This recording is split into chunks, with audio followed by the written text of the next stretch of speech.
Along New York City's west side, smells of homemade baklava, spanakopita, and hand-rolled phyllo dough have been wafting from the door of Poseidon Greek Bakery for 87 years. How many people can say they work at a job with their hands and can serve something that's good to eat? We're unique. It's good food.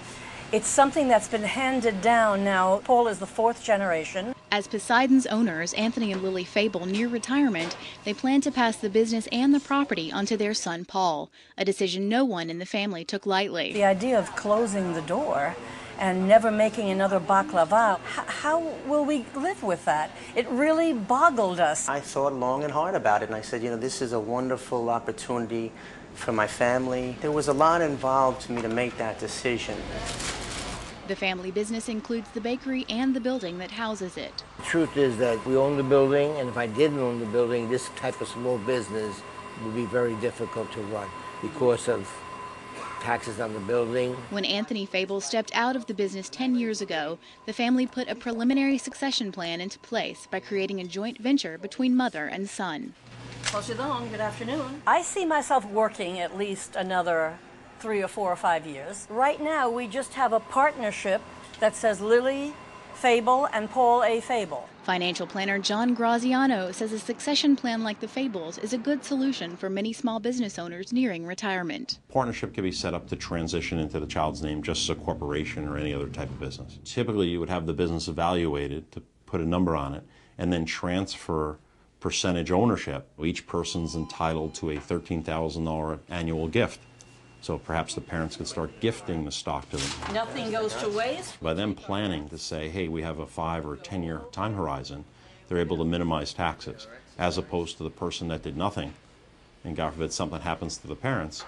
Now there's going to be inheritance and estate tax before it's able to pass to the child. But I'm in that conversation at the present time to try to save them as much as I can, trying to save them the tax burden. Because don't forget, we bought this building in the 50s, and a little bit, quite a bit of... increase in the value of the building over the years. To put their plan into place, the Fables have consulted with their financial advisors. Talk to the people that have, watching over my money.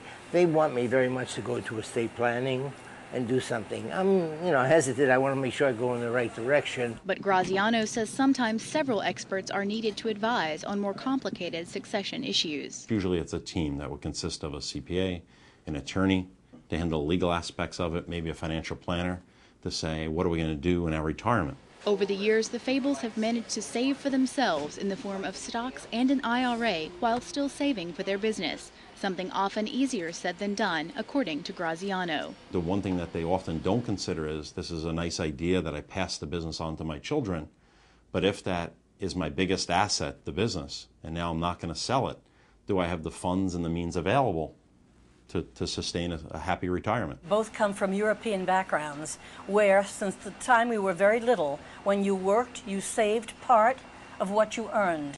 And as for plans for the future generation... We're an institution here. It's 87 years, so there's a lot of good feeling and reputation, and we would like to keep that going. For Fox Business, I'm Catherine Tuggle.